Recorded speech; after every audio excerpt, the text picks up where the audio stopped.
Hey there, Internet. I'm Felix Finch, and welcome to Underground Lucha Things, the Lucha Underground podcast, where we're getting so close to the end of the first season, and I'm experiencing some lucha goodness that was heretofore unknown to me. But you know who it wasn't unknown to? My co-host. And that's why I'm bringing her in, so to add some context to all this, from the Isle of Hawaii, the one, the only, Angie FN of Midcard Mana. Angie, how are you doing today? I am good. I don't know if I'm great at adding context to anything because I am so out of context just in life, but I am happy to be on this lucha adventure. Well, I'm glad to have you, and today's lucha adventure is episode 36 of season 1, The Beginning of the End, which aired July 15th, 2015. We finally get to see kind of the medallions that Dario has been offering and find out what they are allegedly. Well, the final 4 left over. But Pentagon Jr.'s in the office, and he doesn't want to compete for one of the 3, which will be up for grabs tonight. Dario says that he may just give Pentagon one for the terror he has unleashed in his temple, but Pentagon Jr. refuses to say that he and his master aren't interested in the medallions, but instead want to destroy Vampiro. And once again, he drops that shoot name and says he'll show Ian Hodgkinson why he is Zero. Hodgkinson. Yes, Ian Hodgkinson also says that his master will reveal himself when Pentagon proves himself worthy. So the plot thickens here, but we do kind of get to see the medallions, so that's cool. We still don't know what they are. They're just hinting without saying yet. I know you always love things that involve Pentagon. I liked the medallions, the giving away of the sacred medallions and what it eventually leads up to. So I'm very excited that we're drawing closer and closer to finding out what they all mean. These are up for grabs tonight. So let's get to the first one up for grabs. This is between Bengala and Delavar Daivari with Big Rick. So, you know, obviously going into this, it seems like Delavar, Daivari, and Big Rick have the story. So obviously Delavar's going to get this. But Bengala is very impressive on the ropes for his size and even launches himself out of the corner onto Daivari on the outside. Daivari pulls the ref to himself to allow Big Rick to knock Bengala off the top rope, and Daivari takes advantage. Anytime the ref is distracted by Daivari, Big Rick is able to use the opportunity to attack Bengala, and Bengala pulls off an amazing DDT into a pinning combination, which I'm noting to steal sometime. Bengala dives to the outside to get rid of Big Rick, but this allows Daivari to hit a superplex. Bengala survives that, and when Big Rick gets on the apron to assist Daivari, Bengala uses the opportunity to reverse, so Daivari gets hit and rolls through to pin Daivari for the win and the medallion. How did you feel about this match? Hell yeah. Bengala looked so good throughout this whole match, perhaps even especially because of the fact that he wasn't just fighting Daivari, right? He ended up having to look over his shoulder for Big Rick as well. So for him to come out victorious just looked so cool. And Bengala is someone that, as of yet, we haven't really gotten to see him too much. Haven't gotten to see the capabilities of Bengala. So getting to see this match, the singles match, where he came out on top, just good stuff. Speaking of good stuff, we get Vampiro in the ring following the match when we come back from the commercial. And Vampiro acknowledges that one more match is tempting, but has come and gone. Pentagon Jr. comes out to demand an answer and goads Vampiro into a match at Ultima Lucha. The crowd is both telling Vampiro he's still got it, but they're also like backing Pentagon Jr.'s heel shit because this crowd just loves everything put in front of them. Vampiro says that Ian Hodgkinson will not face him at Ultima Lucha, but says the guy who's going to kick Pentagon Jr.'s ass at Ultima Lucha will be Vampiro, and this is followed by him laying out Pentagon Jr. with a single chokeslam in the ring. I was very surprised by this. What a pop! Yeah, and I'm very curious now what we're going to see leading into Ultima Lucha. Like, will we get Vampiro in full makeup? Like, what Vampiro are we getting? Yeah, no, I'm excited for this. Lucha Underground was where I really started to fully appreciate Vampiro. So remembering and leading up to this match at Ultima Lucha, I'm super excited now. Knowing now what I didn't know then has made this match even more exciting for me, even though I know the outcome. Yeah, the added knowledge and being able to now go back and rewatch with a deeper understanding and probably more appreciation for both these guys. I'm stoked for it. It's going to be, revisiting this is going to be so much fun. Like I said before, this audience loves whatever you put in front of them. That's not a bad thing, though. Like, if only, like I said, if I could have that crowd at like any show, I would take them 10 every times show, yeah. Right? I would take half that crowd. Man, they're so invested. And we get Sexy Star in the locker room unpacking her bag when she sees Superfly's mask in her bag and starts remembering their encounter. But we're going to come back to that later, because up next we have King Cuerno versus Killshot. And this is a bit of a continuation of a story from a few weeks ago where Killshot was watching the multi-man and calling out Cuerno. And surprisingly, the match starts out with graps, despite the athleticism of both individuals. I found the pacing to be quite interesting, as it's a small, deliberate burst, followed by almost pauses for applause. It reminds me a bit of watching a New Japan match.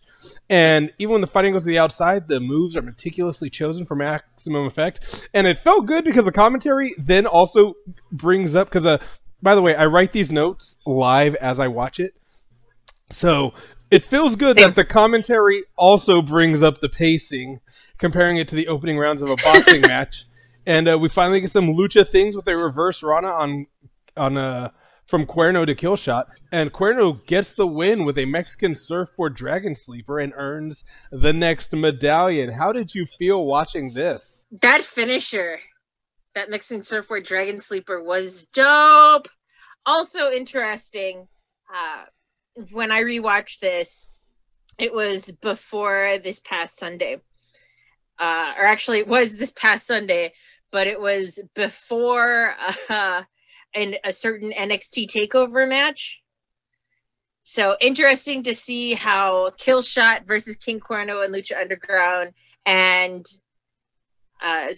Isaiah, I had to remember his name in NXT, I'm sorry, Isaiah Swerve Scott and Santos Escobar in NXT, how they've both changed and stayed the same, because this is the same match now, 5 years later, and getting to see how their styles have changed and how they still work with or how they work with each other now versus how they worked with each other then.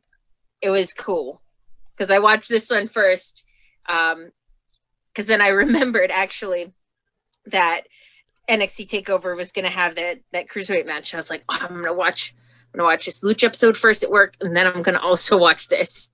And it was really cool to kind of watch them, not necessarily totally side by side, but within the same day, and notice that. And both these guys, of course, super talented. That's why they've made it to the Mecca, as many people say, of WWE. But they had it even back then. I definitely agree with that. I definitely agree. I find it funny. Just if you want to know what time we're recording this, TakeOver 31 just happened, and they had this match this past weekend, and it's a great match, but unfortunately, it will get dwarfed by Kyle O'Reilly versus Finn Balor, because that match was just perfect. I mean, everything got dwarfed by that. That match was killer. Anyway, not to plug NXT, but we both are all very big wrestling fans, so we watch all of it.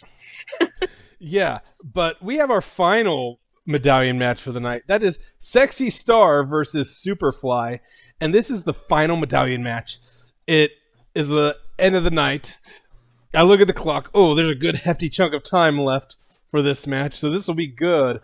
And Superfly starts by grasping Sexy Star's mask, and and seems focused on attacking her mask.